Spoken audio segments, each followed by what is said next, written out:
everybody. Thanks for stopping back by Wild Bird Creative. I have my July journal here, and I've got, kind of a khaki green page and a piece of sheet music. And I'm just going to make a spread across both of these.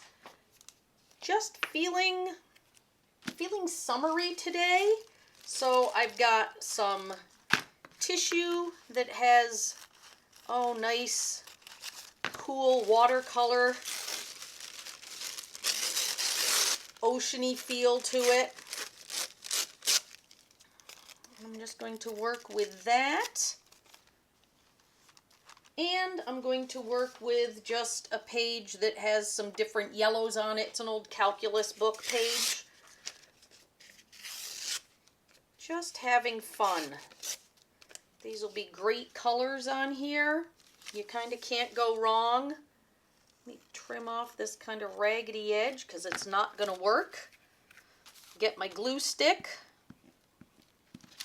If you have Modge Podge, use Modge Podge. If you have matte gel medium, use that. If you water down Elmer's glue, use that. Use what you have. The important thing is that you're being creative. The more you get hung up on not having the perfect supplies, the less you're going to get made, because there's always a new supply out there. There's always something pretty and shiny to catch our eye. There we go. I'll trim up the edge of that at the end. Let me give this a roll with my brayer. Okay, let's come in and use another bit of this page. I want the paint to go right off the edge of that one. There we go. Hope you're all having a wonderful day. If you're not, I hope that this is a good bit of stress relief, a bit of a break from whatever is driving you nuts today. There are days like that where, boy, it just seems like everything is conspiring against you. Let me come along the edge here of this.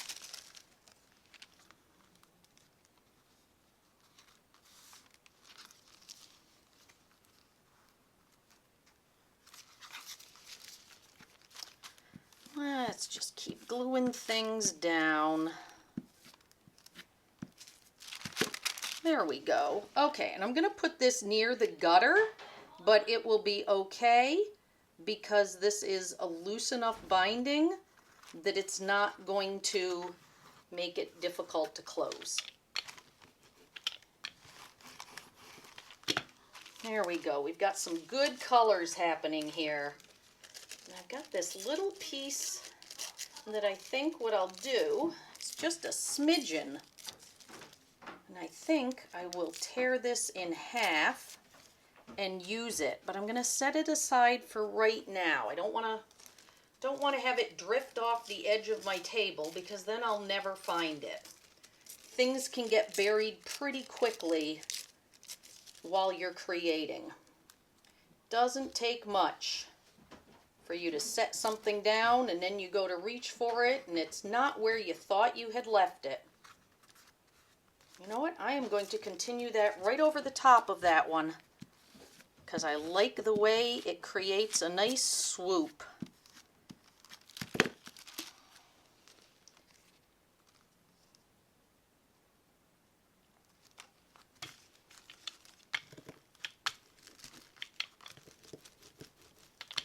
There we go. Making sure it's pressed down well. Let's use a long strip of this.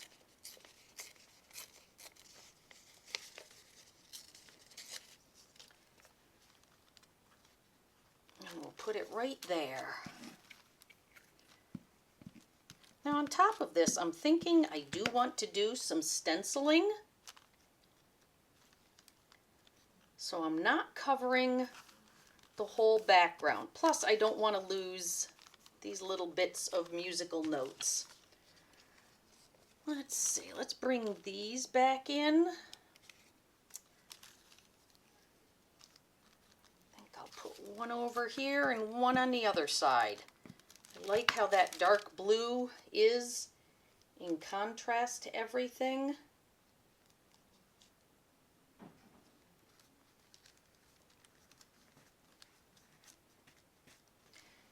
Little bit more on that edge, just give it a quick kiss. And this one, I think I'll put right down here. So that a little bit of that yellow works right in on that irregular edge. There we go. Roll everything, make sure it's stuck down well. Put the caps onto my glue sticks. And I'm going to use one of my favorite stencils. It's one from Sean Petit, and it's a vintage quatrefoil. And I just really like the fact that there are two stencils on one sheet. That's one thing that I like, so I can have the outline or the solid. But I just like the pattern. It works beautifully for when you want to have something that is a little bit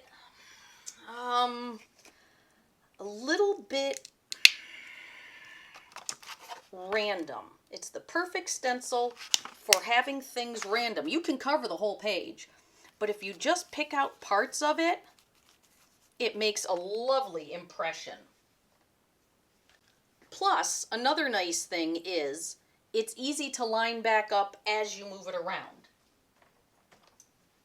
So let me grab just the right sponge. It may be time for me to get a brand new makeup sponge. These are what I use. I just got them at the supermarket. They work out great. They clean up well. You can use the skinny end, this end, for some really fine detail areas. And I am using, let me show you the color, light blue violet. I didn't want to go too blue, and I didn't want to go too purple. So I'm going in between, and I'm letting the paint wind down and lighten on its own. Let's get you out of there. So some of it's going to be dark and some of it is going to be light. Nice ombre effect, a fade effect. I'm sure there are dozens of terms for it. There we go. I'm going to bring it up a little bit into this yellow.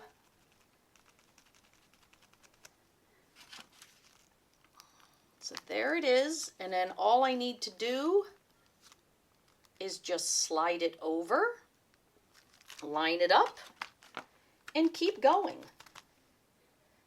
And of course, I'm just using my old paper plate or foam plate that works great as a palette.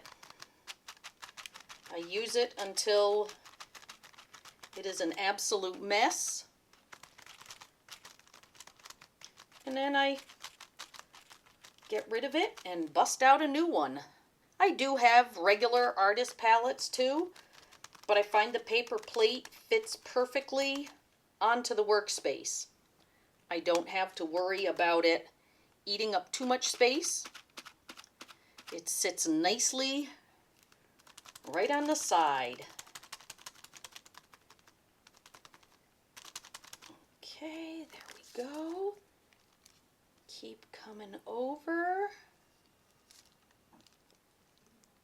And this will be the last stretch here. And this is simple. I mean, I'll have just the sponge and the stencil to clean up. Sometimes you just want to make art and not get messy, and other times you're all in. The more mess, the better. Today, though, I want to make sure that I get outside in the nice weather. And so I don't want to have too much to clean up.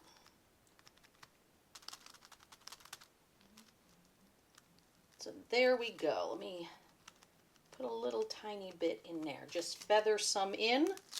Look how great that stencil is. Check out Sean's site, Sean Petit, and SeanPetite.com.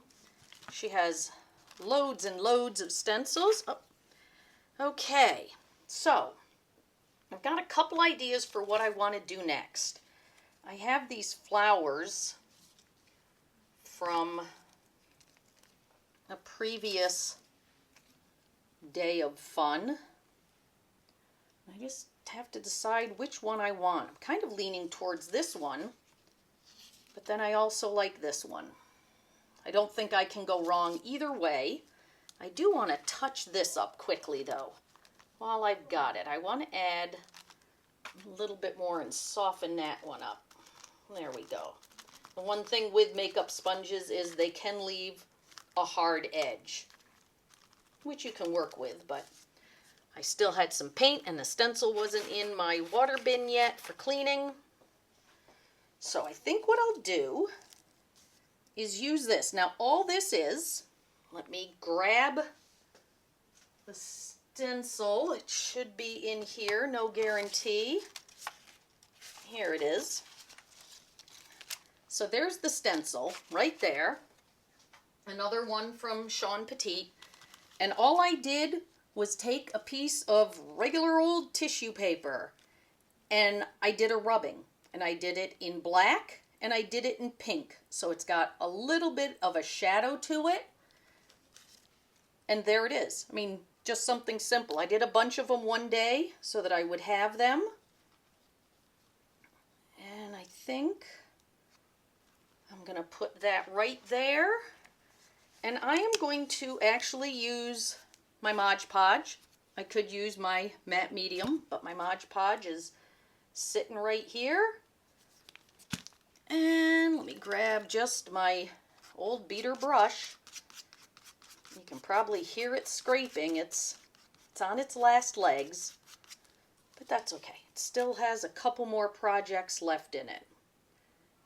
I think I will put this right like that, and I'm going to hold it with my nail and smooth out to the edges.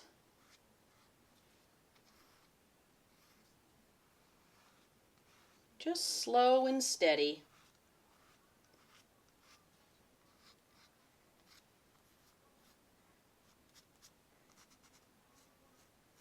Make sure that I get it all down.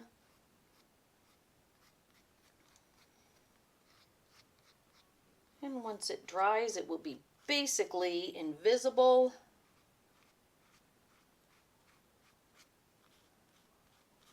Okay, so there is that. And then I found this when I was cleaning things out. It just says, "Be joy-filled." And I'm just going to use my brush that still has some of the Modge Podge on it.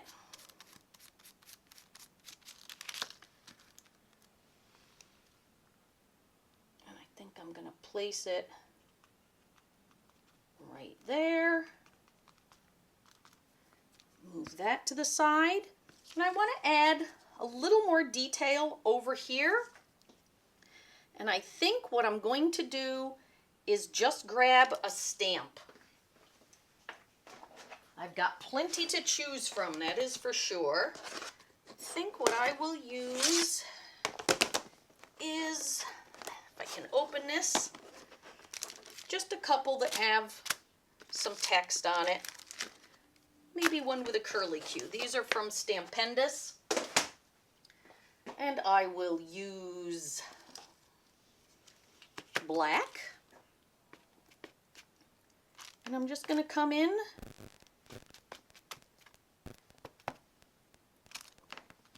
and put things in. There's no No fussing with this.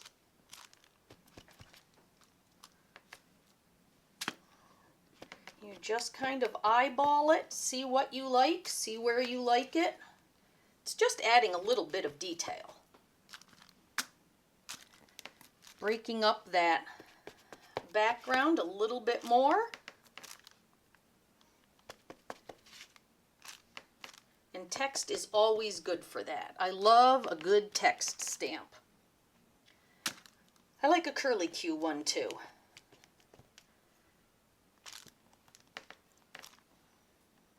What's really nice about ones with curls is you can come in and use part of it and make it even longer. You can make it into a vine so that it continues to grow across your piece.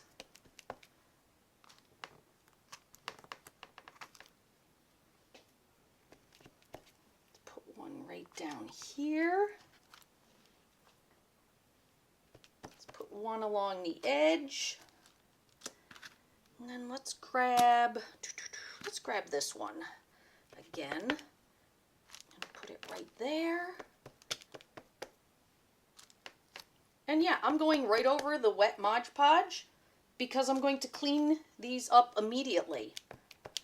They will go right into my bin with my wet paper towel and they will get to soak. Let me do that right now.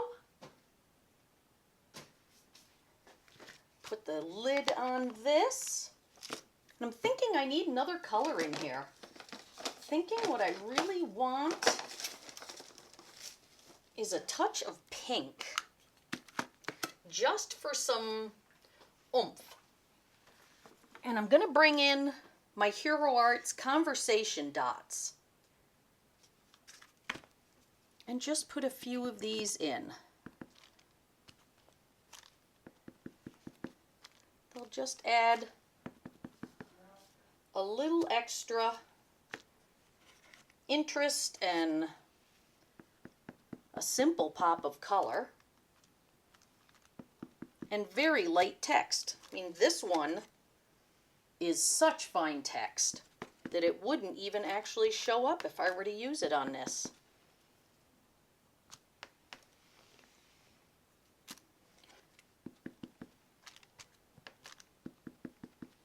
I do love just filling things in, having fun, getting creative. You know, the laundry can get folded tonight before I go to bed. There we go. Okay, let me put these all into my bin. Get my scissors. Snip that right off. See that I've got a little bit here that didn't stick down, so let me come back in with the brush, get the edge of that where I trimmed it, put that in, and then I'm going to fold this over, trim off that little snippet, and there we are. I'll get rid of my 2 deli sheets. I use them to protect the pages of the journal. And there it is. Be joy-filled. I hope that you have a wonderful day, full of joy, full of laughter, full of creativity, some relaxation. And thank you so much for stopping back by Wild Bird Creative.